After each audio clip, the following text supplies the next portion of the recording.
என்னை பார்க்குறதுக்கு எங்கள் வீட்டுக்கு ஒரு ஃப்ரெண்டு வந்தாங்க. வரும்போது இப்படியே முட்டி தேய்ச்சிக்கிட்டே வந்தாங்க.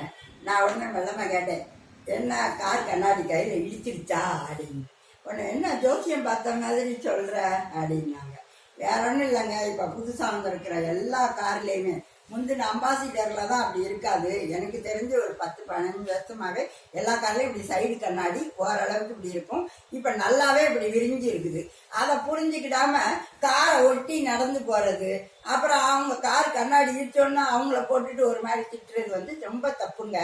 கண்ணாடியெல்லாம் அவங்க மடிச்சு வச்சு அப்புறம் பின்னாடி வர்றதை எப்படி பார்க்க முடியும்? இப்போ வியூ பார்க்குறதுக்குன்னு கண்ணாடியை அப்படிதான் கொடுத்துருக்காங்க. எல்லா காருமே ஏசி காரு. அதனால என்ன செய்வாங்க, உள்ள இருக்கிற கண்ணாடியை ஏற்றிடுறாங்க. இந்த கண்ணாடி வழியாக தான் பார்க்குறாங்க டிரைவர் எல்லாருமே. அதை நம்ம புரிஞ்சுக்கிடணும். நமக்கு வந்து நடைபாதைன்னு ஓரத்தில் இருக்கு, அதை விட்டுட்டு காரை ஒட்டி போறது, அப்புறம் என்ன பண்றது, இப்படி நடப்பாதையில இருக்கும்போதே ஒருத்தரை விளம்பரம் அப்படின்னு சொல்லிட்டு அப்படியே அந்த கார் சக்கரத்தை ஒட்டிக்கிட்டே தான் போறாங்க நிறைய பேர். அப்ப கையில அடிபடத்தான் செய்யும். அப்புறம் அடி வாங்கினோன்னு அப்படிங்கிறதும் செய்யறது ரொம்ப தப்பு. அதனால நல்லா புரிஞ்சுக்கோங்க. எந்த காரை ஒட்டியும் போகாதீங்க.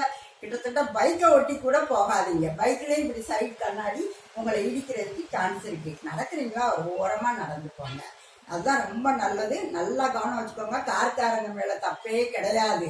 தப்பெல்லாம் நம்ம நடந்து போறவங்க மேலதான். அவங்க காரை ஒட்டி போயிட்டு கையில அடி வாங்கிட்டு அவங்கள திட்டுறது ரொம்ப ரொம்ப மகா பாவம். நல்லா ஞாபகத்துல வச்சுக்கணும். ஓகே, பாய்.